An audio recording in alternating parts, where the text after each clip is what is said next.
endurer les Camerounais comme dans plusieurs autres pays.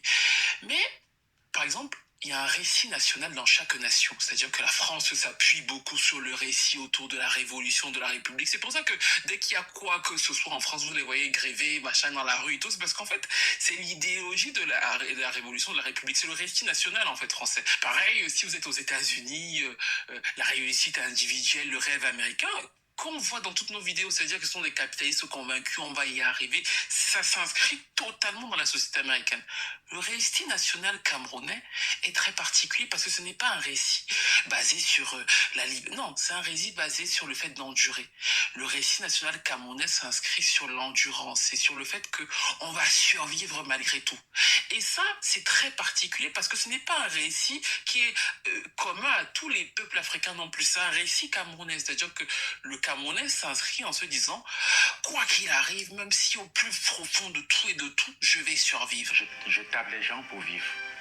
C'est ça que je fais comme profession. D'ailleurs, vous allez souvent l'entendre, vous allez souvent le reconnaître, le côté où le Camerounais est fort, les Camerounais ont une certaine fierté. En fait, c'est une manière de glorifier le fait que le Camerounais est capable de tenir quand rien autour de lui ne tient. C'est-à-dire que s'il y a 10 000 coupures d'électricité, lui va réussir à créer son petit truc et avoir sa petite lampe incroyable. Et d'un coup, comme il aura sa petite lampe incroyable, ben en fait, on va oublier le fait qu'il y ait 3 coupures d'électricité et que finalement, c'est pas normal qu'il y ait 3 coupures d'électricité. Ce récit-là peut avoir 3 piliers concrets. Le premier point, c'est qu'on va identifier le mérite à la souffrance.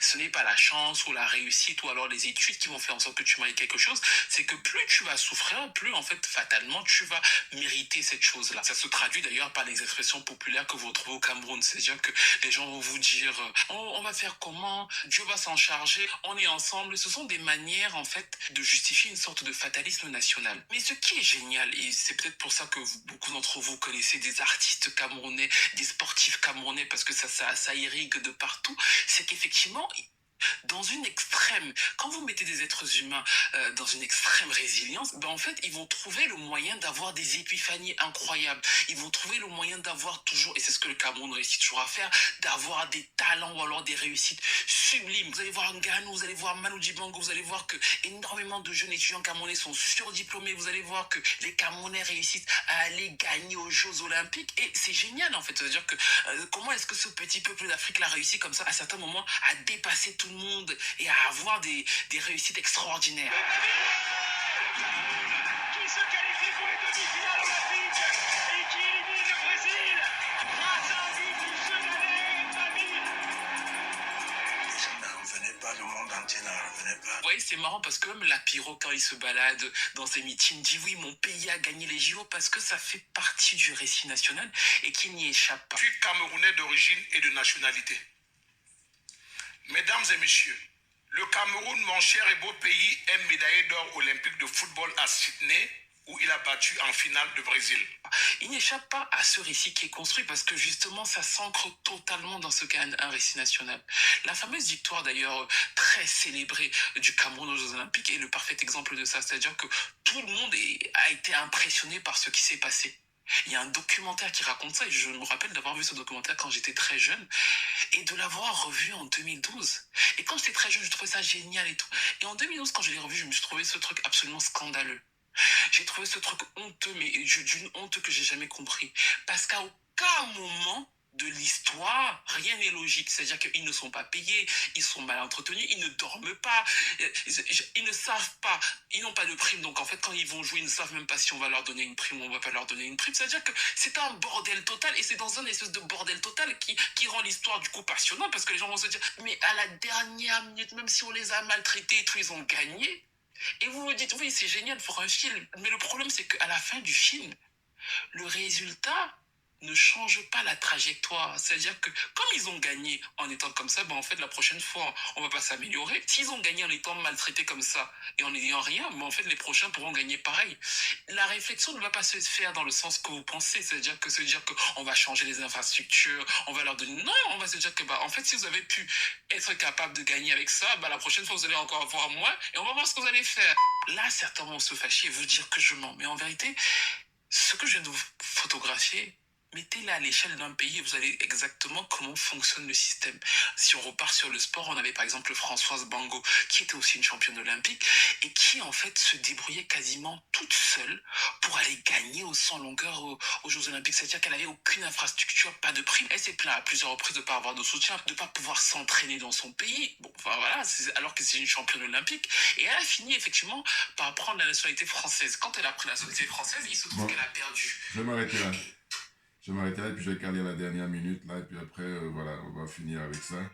Excusez-moi, c'est pas ce que je voulais, voilà, toujours pareil. Voilà, donc on va caler ça, c'est ça.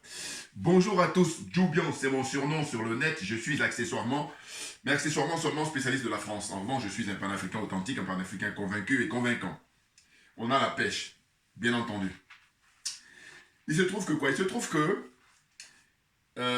j'ai toujours dit, dans le cas du Cameroun, que le Cameroun est un cas d'école. Le Cameroun, c'est un cas d'école. Les Camerounais sont des cas d'école. Et puis Paul Biya est un cas d'école.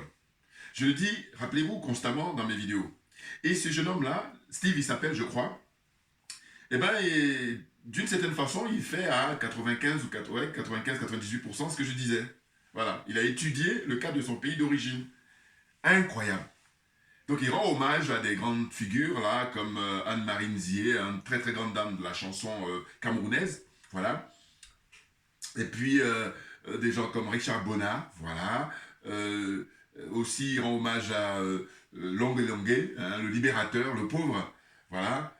Et qui encore? Quelques personnalités comme ça à qui il rend hommage. Bon, la liste n'est pas exhaustive, hein, très clairement, dans le cas du Cameroun. Voyez-vous?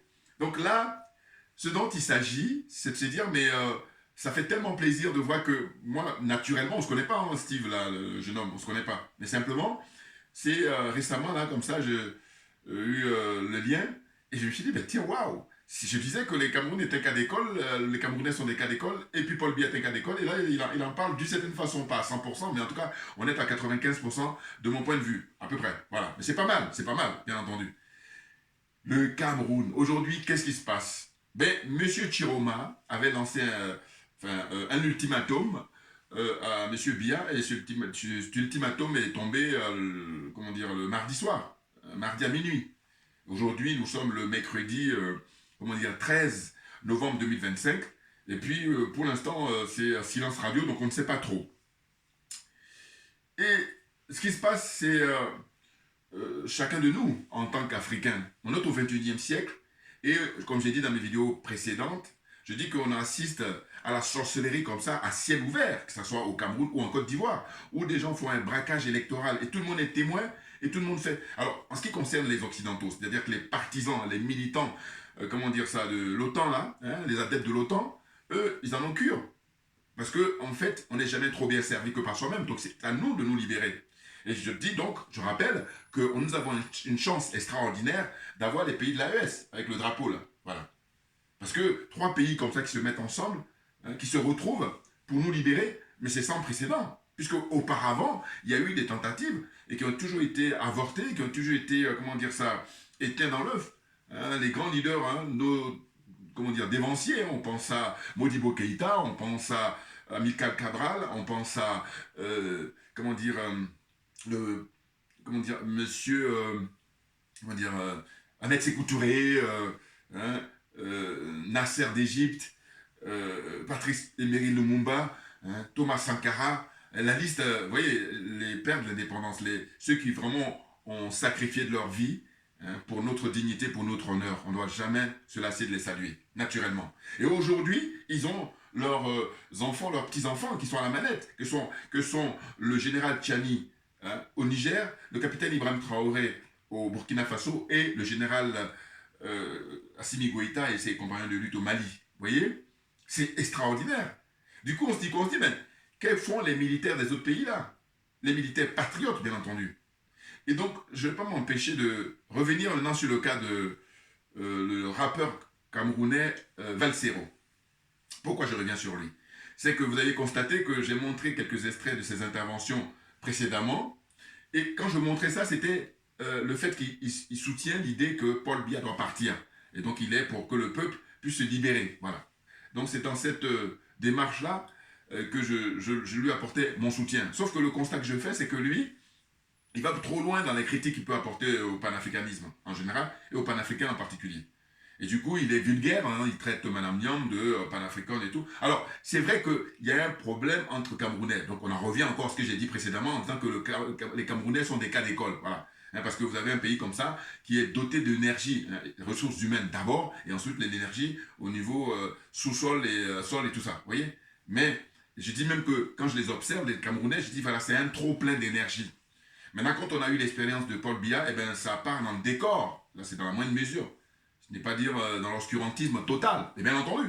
Non, parce que, imaginez Paul Biya s'il était professionnel, s'il était compétent, mais le Cameroun, les Camerounais, les jeunes Camerounais surtout, peuvent se vanter, souvent comme dans leur fameuse phrase, le continent. Or, ce n'est pas le cas. Hein? Quand vous regardez les images du Cameroun, vous avez l'impression que ça s'est arrêté au moment où le premier président Amadou Adjo a laissé la place. Le Cameroun s'est arrêté là. Ah oui, je rappelle toujours, je dis, ceux qui sont intéressés et qui ont assez de force, de moyens, disponibilité, en tous les cas, je dis, mais allez-y faire la comparaison entre le bilan de Amadou Ahidjo, hein, qui est resté quelques décennies au pouvoir, hein, 1960 jusqu'à 1982, bon, hein, faites le bilan, et puis faites le bilan de Paul Biya de 1982 jusqu'en 2025. Et maintenant, il remet ça encore pour, un 8e mandat, si je ne m'abuse pas, à 92, 93 ans, alors que je dis qu'il a beaucoup plus que ça, naturellement. Ou clairement. Vous voyez? Donc, Valsero, qu'est-ce que je voulais lui dire? Mais une chose simple, diffusez mes vidéos au maximum, s'il vous plaît. Partagez mes vidéos. En réalité, je dis, mais là, je lui pose la question. Hein. Que pense Valsero des pères de l'indépendance camerounaise? Ceux qui ont été assassinés par l'armée française. Tous les pères de l'indépendance camerounaise. Félix Moumié et tout ça. Qu'est-ce qu'il en pense? Est-ce qu'il pense que ces gens-là étaient panafricains ou pas? C'est la première question que je vais lui poser. Ou alors diffuser mes vidéos pour qu'il puisse répondre. Oui. Parce qu'en réalité, si il dit qu'il ne les considérait pas comme des panafricains, bon, on va dire que ça se discute. Mais s'il les considère comme des panafricains, là on dit, mais il n'y a pas de débat. Parce que là, au fond, aujourd'hui, les militaires qui sont au pouvoir au Mali, au Burkina et au Niger, ils sont dans la lignée de ces personnalités-là, des pères de l'indépendance camerounaise. Ben oui. Parce qu'en fond, au XXIe siècle, parce qu'au départ, eux, c'était au XXe siècle, les pères d'indépendance, les Moumiés, là, Félix Moumié et tout ça. Hein? Et au XXIe siècle, ce sont les pays de l'AES, ce sont les dirigeants de l'AES qui sont dans cette continuité, qui répondent aux aspirations du peuple africain. Donc, Valsero, à dire vrai, je crois qu'il est dans une situation où il voit que l'armée camerounaise n'est pas digne de confiance. Et c'est pour ça qu'il a une peur bleue de l'armée camerounaise. Mais ça n'empêche qu'il y a des vidéos où il faisait appel à l'armée camerounaise. Il disait même que, comment se fait-il que dans cette armée-là, il n'y a même pas un jeune soldat ou n'importe qui vient comme ça pour libérer le peuple. Il l'a dit, hein, regardez ces vidéos. Du coup, quand il dit ça, j'ai dit, mais il nous rejoint. Ben oui. Parce que nous, on est pour dire que, compte tenu du fait que les pays sont sales, et je vous dis là, en la matière, je fais du français facile, hein, pour faire à la portée de tout le monde. Je dis, mais votre vêtement là que vous portez, hein, votre pantalon, chez vous à la maison, votre domicile, votre appartement, votre maison, votre château, tout ce que vous voulez, quand c'est sale, vous le nettoyez. Dans le cadre d'un pays, pour faire l'extrapolation, eh bien là, qui de mieux, comme les militaires, pour faire le ménage dans ces pays-là, hein, sur mon speech-up là, hein, la zone française, enfin c'est la zone des aliénés, d'après moi, c'est la zone des complexés et la zone des corrompus. Et j'ai ajouté, c'est la zone des jaloux et des sorciers. Et je dis, on peut s'en sortir parce que tout ça n'est pas une fatalité. Mais par contre, il y a des préalables. Préalables, c'est une volonté individuelle, une volonté collective et puis une volonté politique. Et la volonté politique, elle est manifeste là-bas dans les pays de l'AES, très clairement. Donc Valsero, je crois que son problème, c'est que, dans le fond, j'ai dit qu'il est France-africain, lui. Ah oui, non. Parce que, je vais vous dire ce qui m'a poussé à vouloir faire cette vidéo, c'est le fait que il a fait une vidéo là où, enfin, il en avait plusieurs où il critique Madame Niam. Bon, là, j'ai dit ça sans Camerounais, hein, d'une certaine façon, voilà.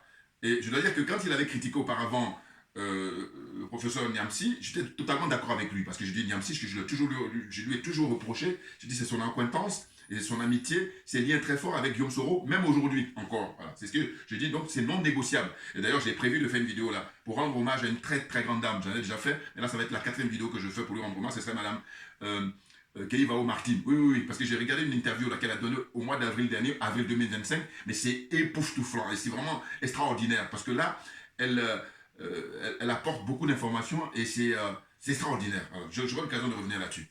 Donc, pour dire quoi? Pour dire qu'en fait, il montre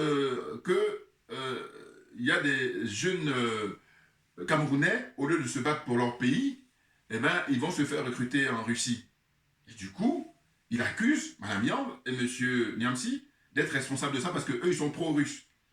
Alors, je dis, bon, si ils considèrent, ou si c'est une réalité, hein, moi, je ne m'en cache pas, je le dis, par exemple, que, je le répète, vous diffusez mes vidéos au maximum, transmettez-le à Valsero, qui s'asseye et qui prenne des notes. Parce qu'en fait, là, en l'occurrence, j'ai dit que moi, il y a des domaines où tu vas être bon, c'est un très bon rappeur, d'accord? Mais je vois très très bien, là, très vite, ses limites. Voilà, c'est pour ça que je tiens à faire cette vidéo-là, spéciale dédicace à Valsero. J'ai dit, bon, le président Vladimir Poutine, mais je dis, mais pour moi, c'est un homme providentiel, d'abord pour son peuple, le peuple russe, et c'est un homme providentiel pour tous les pays africains qui veulent en finir avec l'impérialisme, avec le colonialisme et avec la France-Afrique. Donc Valsero, lui, qu'est-ce qu'il imagine?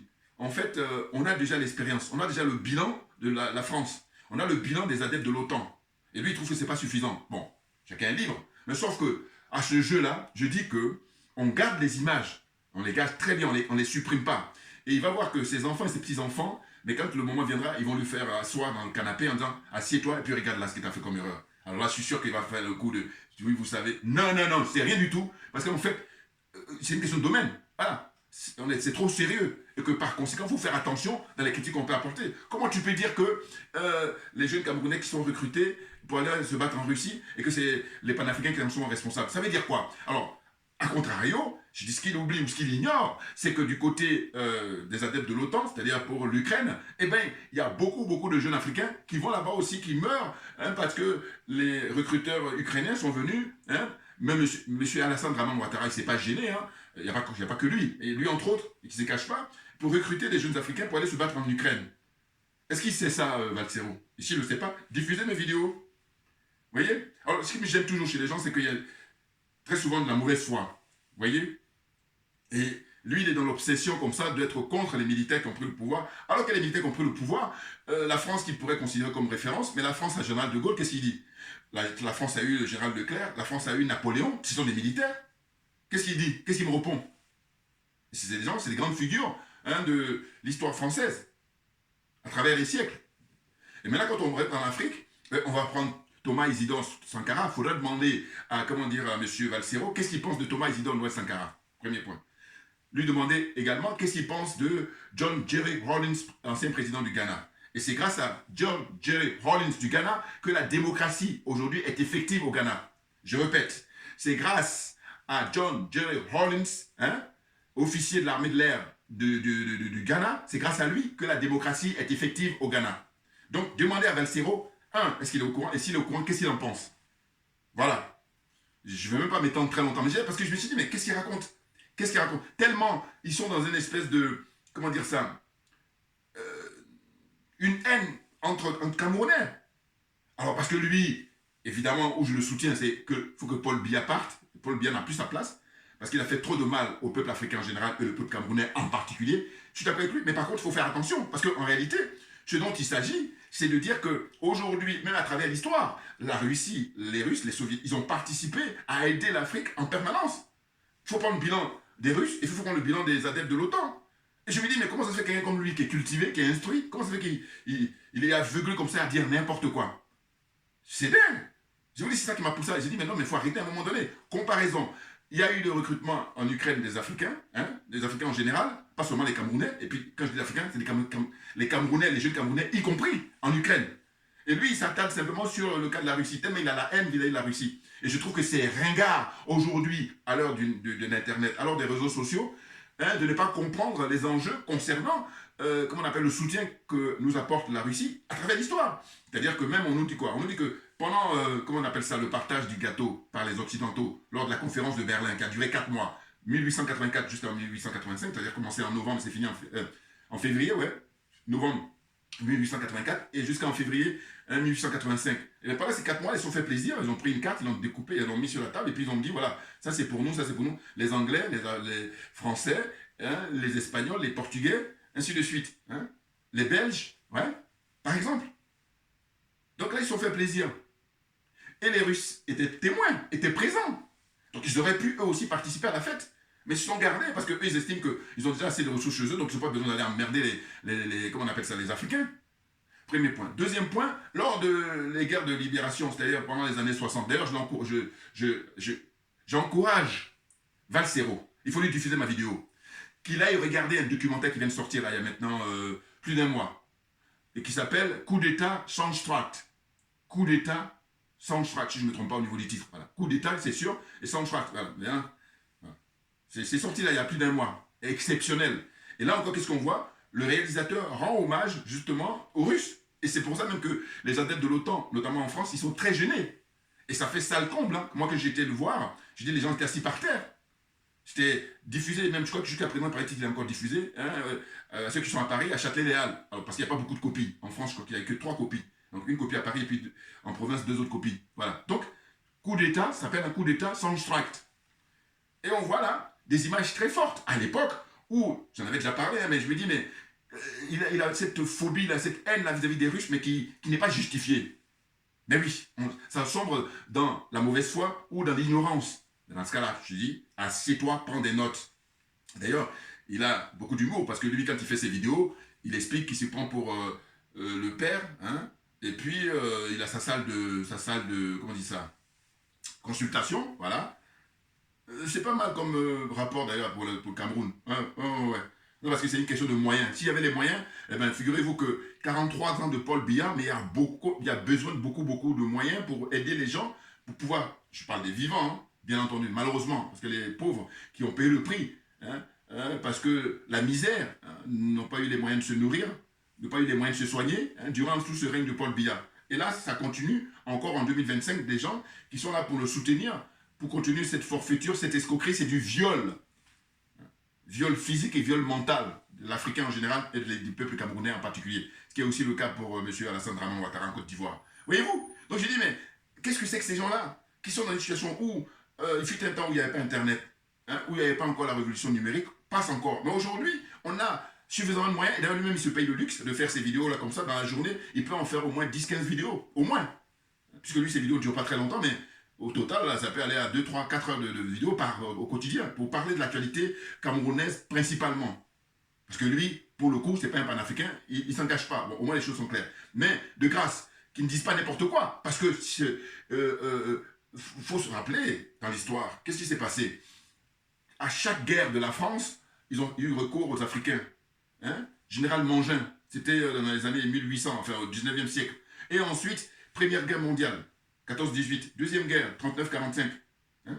Puis là, il y a eu les guerres de colonisation, à savoir la guerre d'Indochine, la guerre d'Algérie. À chaque fois, ils ont eu recours aux Africains, qui ont joué un rôle simplement de chair à canon. Et tout ça, ça ne parle pas à Valsero? Tout ça ne parle pas à Valsero? Alors, comprenez bien ma démarche. Hein. Je suis pour dire que je fais un concours d'honnêteté intellectuelle. Que d'aucuns me disent pas, oui, mais tu l'as encensé. Non, j'ai dit que, comme Niamsi d'ailleurs, j'ai dit Niamsi, peut-être le seul truc que je suis d'accord avec lui, c'est quand il critique Paul Biya. Voilà. Une fois qu'on sort de là, je ne suis pas d'accord parce que je dis Guillaume Soro me pose problème, à juste titre. Voilà. Vous comprenez? Donc moi, les choses sont très claires avec moi. Donc j'ai dit que jusqu'à présent, je me gardais de faire des vidéos pour essayer de dénoncer sa démarche. Mais là, je dis que c'est trop. Que d'accuser les panafricains soi-disant, ce sont responsables du fait qu'ils ont les liens avec M. Poutine. Donc on recrute des jeunes Camerounais. Et d'ailleurs, là, il faut vous en prendre à Paul Biya, rien qu'à Paul Biya. Parce qu'en réalité, l'éducation, je vous dis, après les moyens qu'on met pour la défense, c'est-à-dire l'armée, pour protéger le pays, deuxième poste de dépense important au XXIe siècle, ça doit être l'éducation.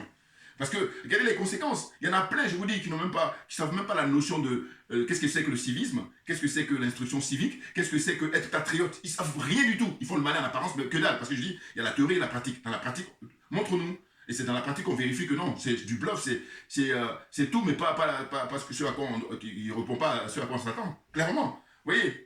Donc là, tout ça, c'est le Cameroun, bien entendu. Valsero. Bon, alors, j'ai regardé avant de faire cette vidéo, par exemple, l'intervention d'un journaliste que j'aime bien, hein, Palmer. Bon, mais lui, il n'en peut plus. Ah oui, Palmer, il n'en peut plus. Maintenant, il appelle carrément, parce que j'ai cru comprendre que les autorités, Paul Biya et ses sbires, là, ils ont mis leur tête à prix. Hein, Palmer, là, et puis d'autres personnalités camerounaises.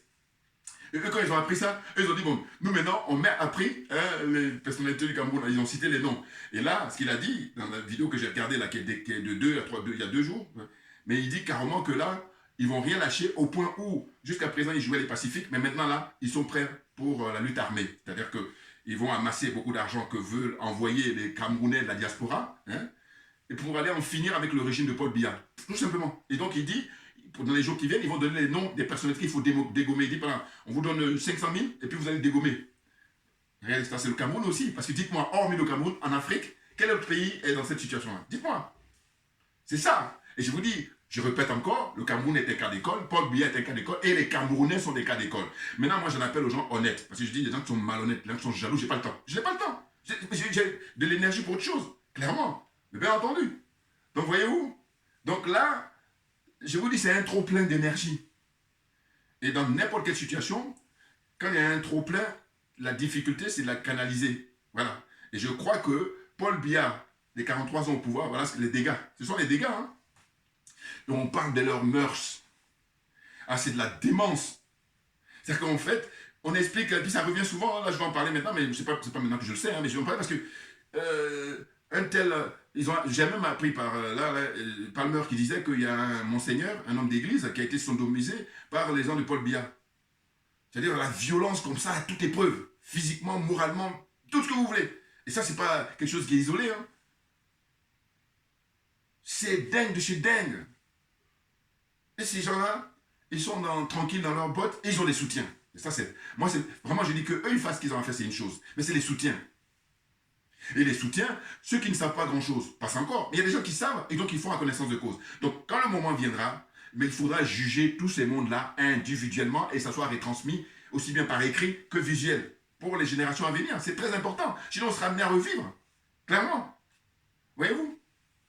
Donc là, c'est incroyable ce pays. Incroyable potentiel. Alors, comme là, tantôt dans les images, on a vu, par exemple, les chanteurs, les sportifs, l'histoire de cette jeune femme, athlète, qui s'est débrouillée dans son coin, qui a eu des médailles, et puis la fédération camerounaise, que dalle, rien du tout. Et ça l'a poussé à quoi? Mais ça l'a poussé à aller prendre la nationalité française. Alors ils diront, oui, mais quand elle a pris la nationalité française, après, elle n'a pas eu de médaille. Mais c'est pas, la discussion ne doit pas porter là-dessus. La discussion doit porter sur le fait que comment ça se fait que au départ, elle s'est entraînée toute seule, alors que normalement, les fédérations ont de l'argent, et cet argent-là doit être distribué aux sportifs en priorité, puisque ce sont eux qui permettent à ce que les médailles rentrent. Et quand les médailles rentrent, après, il y a l'argent qui est donné par la fédération internationale. Or ça, comme c'est un des pays les plus corrompus au monde, le Cameroun, eh bien, tout ce beau monde-là qui dirige les différentes organisations, eh bien, ils s'en mettent plein les fouilles. Hein? Ils mettent sur leur compte en banque. N'importe quoi. Et donc, les personnes qui sont les premiers concernés à qui doivent revenir ces sous-là, eh bien non. J'oublie même pas des gens, enfin j'oublie pas, je veux dire, je pense à des gens qui, malheureusement, ont beaucoup donné pour le Cameroun et puis n'ont rien eu en retour, qui sont morts dans la pauvreté, beaucoup, beaucoup. Donc tout ça, il faut faire le bilan maintenant. Ah oui, moi je suis un adepte des bilans. Hein. Si je dis, si on est sérieux, on ne peut pas faire l'économie des bilans. Ah bah oui, parce qu'autrement, si on ne veut pas de bilan, ça veut dire qu'on navigue à vue. Ça ne va pas durer longtemps de naviguer à vue. Non, il faudrait qu'on sache très précisément, hein, compte tenu des enjeux, enjeux humains d'abord, et ensuite l'enjeu matériel et financier, qu'est-ce qu'il en est, pour qu'on puisse avancer avec sérénité, avec assurance. C'est ça. Donc là, il y a l'expérience de cette jeune femme, et puis il y a l'expérience des lions indomptables. Alors, vous connaissez très bien l'emblème du Cameroun, là, les lions indomptables. Mais là, quand on voit que Paul Biya fait 43 ans au pouvoir, et que le bilan est néfaste, et qu'ils n'ont même pas les minimums au Cameroun, on se dit, mais ils sont où les indomptables? Alors Paul Biya a eu cette prouesse-là, il a réussi à les dompter, c'est ce que ça veut dire. Ah ben oui, donc honte à vous, vous la fermez définitivement, tant que vous n'avez pas renversé Paul Biya. En tout cas, c'est ce que je pense. Alors maintenant, on va revenir à des frères, panafricains qui vont dire, oui, mais Paul Biya, certes, mais si vous voulez mettre Chiroma, il est envoyé par les Américains, il est envoyé par les Français. Si vous voulez mettre professeur Maurice Kanto, idem, il est envoyé par les Français. Non mais, à ce jeu-là, je dis, bon voilà. Vous êtes des militants du statu quo. Et moi, ça ne m'intéresse pas. Pourquoi? Parce que je dis, mais attendez. Quand vous dites que Kanto est envoyé par les Français et puis Chiroma, mais Paul Biya, quelle est la situation? Or, le journaliste très compétent Palmer a bien expliqué. Il dit que Paul Biya, il a fait toutes les promesses aux Occidentaux en leur disant, écoutez, vous m'aidez à rester au pouvoir pour mourir, et puis je suis prêt à continuer à vous donner tout ce que vous voulez. Voilà, c'est ça la contrepartie. Et je dis, mais moi, ma priorité, c'est que Paul Biya parte, que Paul Biya ne meure pas au pouvoir. C'est la raison pour laquelle, quand je dis j'ai apporté mon soutien à Valsero précédemment, c'était ça. Mais c'est bien limité, là. Vous comprenez? Mais pas quand lui, il est dans ses délires de haine vis-à-vis des panafricains et je ne sais quoi encore, Mme Niang et compagnie. Bon. N'importe quoi. Hein. Dire que les Russes, eh ben, sont pas fréquentables, ou alors ce sont eux qui sont responsables du fait que les jeunes Camerounais, ils vont mourir là-bas au front. D'ailleurs, ce qu'il faut savoir, c'est qu'à l'époque, quand les Français faisaient de la réquisition pour les Africains, ils avaient que dalle. Là aussi, rapporter ça à Valsero, de lui dire quoi? De lui dire, écoutez, quand aujourd'hui on recrute en général les jeunes Africains, c'est malheureux, mais dans la réalité, c'est qu'en général, c'est par rapport à de l'argent qu'on leur propose. Ce sont des mercenaires. Alors qu'à l'époque, quand on prenait les Africains, que dalle. La preuve en est, il y en a beaucoup, beaucoup, hein, très très nombreux qui sont morts dans la misère. Hein. Tous ces pays-là, c'est des tirailleurs sénégalais qui étaient juste un générique, mais sinon, ça concernait les autres pays. Les Ivoiriens, les Gabonais, les Congolais, Congo-Brazzaville, hein. Qu'est-ce qu'il y a encore? Burkina Faso, Mali, Niger, toute la colonie française là. Ils ont tous participé à chaque fois pour libérer soi-disant la France. Enfin, quand je dis soi-disant, je veux dire qu'ils n'ont pas eu de contrepartie. Sérieusement, hein, par rapport comment dire, à l'effort qu'ils ont consenti, au sacrifice qu'ils ont consenti. Donc, que dalle. Et quand tu compares là aujourd'hui où, en général, quand on vient les recruter, on leur fait des promesses de sommes qui ne sont pas des milliards, dans tous les cas qui sont beaucoup plus importantes, que quand ils sont chez eux, c'est même pour ça que c'est ça qui les pousse. Vous voyez? Donc je suis assez surpris de dire que là, il a dépassé les bornes. Donc j'ai tenu à faire cette vidéo et je dis, partagez-lui, donnez-lui. Et puis je dis maintenant, qu'il fasse une autre vidéo pour me répondre, parce que là j'apporte point par point là. Hein. Non, tu t'assois, tu prends des notes, parce que c'est une question de domaine. Là, dans le domaine dans lequel, comme je dis, moi, ma religion, c'est la vérité. Je suis en train de te dire la vérité, rien que la vérité, là. Argument contre argument. Donc calme-toi, parle plus des Russes. Voilà. Parce que je sais que lui, qu'est-ce qu'il veut? Vous voyez, nous, on ne va pas la jouer comme au Mali, on ne va pas la jouer comme au Burkina, on ne va pas la jouer comme, comment dire ça, au Niger, c'est-à-dire que là-bas où les militants ont pris le pouvoir, on va la faire comme chez nous. Mais sauf que les élections ont eu lieu le 12, hein, 12 octobre. Aujourd'hui, nous sommes combien? Un mois après, c'est-à-dire, moi je fais cette vidéo, c'est le 13 novembre. Qu'est-ce qu'il en est? Hein, des arrestations. Monsieur Issa Chiroma, qui lui-même a gagné, logiquement, il a raflé la grande partie des suffrages des Camerounais, il est où? On nous dit qu'il est au Nigeria et qu'il a même envie de quitter le Nigeria pour aller encore dans un autre pays pour se réfugier. On ne sait rien du tout. Et ceux qui sont en prison, eh ben, voilà. Ceux qui sont morts. Donc il y a tout ça, et on demande de faire un minimum de pragmatisme, de dire, écoutez, la chance que nous avons au XXIe siècle, c'est historique. Les trois pays qui arrivent comme ça, et qui se tiennent, et puis ils sont en train de, comment dire ça, livrer le combat pour notre dignité, pour notre honneur. Et il y en a là qui se payent le luxe. C'est pour ça que je dis que là, avec le recul, Valsero, ses enfants et ses petits-enfants, ils vont le faire asseoir en lui disant, bon voilà, tu as fait une erreur. Maintenant, je dis, fais pas le malin. Fais un mea culpa. Là, tu dois faire des vidéos. Là. Vous allez le forcer à faire des vidéos à ce moment-là, quand il va reconnaître. On parle dans 10-15 ans. Même peut-être même dans 5 ans même, voilà, par exemple. De dire, oui, effectivement, hein, j'ai été, comment dire ça, trop loin dans les insultes et puis les invectives vis-à-vis des frères panafricains et panafricaines qui ont compris, voilà, avant l'heure. Ils ont été avant-gardistes. C'est ça dont il s'agit. Franchement. Les Lions indomptables, ils nous ont fait tous rêver avec Rogers. J'appelle Roger Mila, parce que j'ai rencontré plusieurs fois hein, à Paris. On a eu à échanger un monsieur vraiment charmant, extraordinaire. D'une simplicité extraordinaire. Donc, non, voilà. Eh bien, ils ont remporté des victoires. Et puis, ils ont eu beaucoup d'argent. En tout cas, ils ont rapporté beaucoup d'argent à la Fédération camerounaise. Qu'est-ce qu'il y a eu en retour? Ils n'avaient pas les moyens de pouvoir travailler dans les bonnes conditions. C'est impressionnant, le Cameroun. Donc, tout ça, c'est le bilan de Paul Biya. Et vous êtes là. Hein, bon, mais on veut qu'il s'en aille. Et puis après, on va mettre soit le professeur Tchankanto ou on va mettre Chiroma. D'accord, mais sauf que ça ne va pas être aussi évident que ça. Et nous, ayant compris ça, c'est pour ça qu'on dit qu'il faut les militaires patriotes. C'est-à-dire que eux, parce que s'il y a eux, il va y avoir une liesse populaire qui va dérouler comme ça naturellement. La libération, ça c'est déjà vérifié. Cameroun ne sera pas le premier. Mais sauf que le mec, il est là dans son délire, là, dans sa clinique, là, il doit être, lui, c'est le premier à être consulté. Voilà. On va me dire la charité bien ordonnée. Monsieur Valsero, vous allez d'abord être consulté, puis après on verra. Et bien entendu. Et je dis toujours, le problème, c'est ces gens-là qui rien de cultivé, hein, et les instruit. Sauf que, quand je parle d'intégrité morale, là, quand je dis toujours que c'est une question de degré, j'ai éliminé mon mec, tu mets toi et moi. Non, mais parce que, qu'est-ce que tu racontes? Qu'est-ce que tu racontes? Ce sont des révolutionnaires au Mali, ce sont des révolutionnaires au Niger et ce sont des révolutionnaires au Burkina Faso. Et eux, ils emboîtent le pas sur un certain Thomas Sankara. Ils emboîtent le pas sur un certain Kwame Nkrumah avant l'heure, les pères de l'indépendance. Mais je voulais dire surtout Jerry Rawlings. Voilà. Et puis pour terminer, j'ai dit, bon, que pense Valsero les coups d'État constitutionnels au Togo, En Côte d'Ivoire, à nouveau, Cameroun, n'en parlons pas. Dans ces différents pays-là, coup d'État constitutionnel, c'est des civils, hein, ce ne sont pas des militaires. Et pour moi, au Bénin, voilà, avec Patrice Talon, qu'est-ce qu'ils pensent du fait que les mecs, ils arrivent, et puis eux, ils décident de choisir ceux qui doivent compétir. Autant dire que le mépris pour le peuple, il est caractérisé. Et compte tenu de tout ça, c'est pour ça que nous on dit non. Ce qu'il faudrait aujourd'hui, au XXIe siècle, c'est des militaires patriotes qui viennent là, qui prennent les choses en main, et puis on va gagner du temps, clairement. Donc je vais m'arrêter là, et puis si l'occasion se présente, je reviendrai encore sur Valsero, mais là cette fois-ci c'est pour lui donner des leçons. Il en a besoin. Oui, parce que là il est dans l'aveuglement là. Parce que c'est vrai que moi je suis un des critiques vis-à-vis des frères panafricains qui je dis mais comment se fait-il que vous pouvez critiquer tout l'entourage de Paul Biya sans Paul Biya lui-même? Ça n'a pas de sens. Je citais les Banakani, et je dis ça c'est propre même aux Camerounais. Aussi peut-être au Togo aussi. Parce qu'au Togo il y a les frères là, hein, qui sont sur la chaîne de télévision là. Ils vont critiquer tout le monde entier. Ils sont eux-mêmes sur les petits frères des Camerounais. Et puis, Yassingbe, foi Yassingbe, eh bien non, ils ne le critiquent pas. Non, mais ça n'a pas de sens.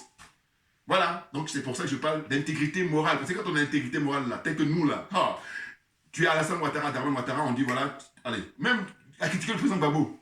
Et je réserve une surprise pour le président Gbagbo d'ailleurs. Je vais dire par là une vidéo que je vais faire pour dire que comment se fait-il que ce monsieur était responsable, en tout cas dans l'histoire, d'avoir installé la démocratie en Côte d'Ivoire. Et là, maintenant, au XXIe siècle, parce que ça c'était au XXe siècle, au XXIe siècle, il va prendre sa retraite là très bientôt et regardez ce que ça donne. C'est-à-dire que finalement, tout ça pour ça, je ferai une vidéo pour donner mon point de vue, vous allez voir. Merci beaucoup à vous tous pour votre attention. On ne lâche rien, mais tout simplement parce que c'est nous qui avons raison. Et ça se passe là-bas et nulle part ailleurs. Ce sont les pays de l'AES. Voilà, ce sont eux qui ont raison. Le reste, c'est du blabla, c'est une perte de temps. Allez, à nous, allez.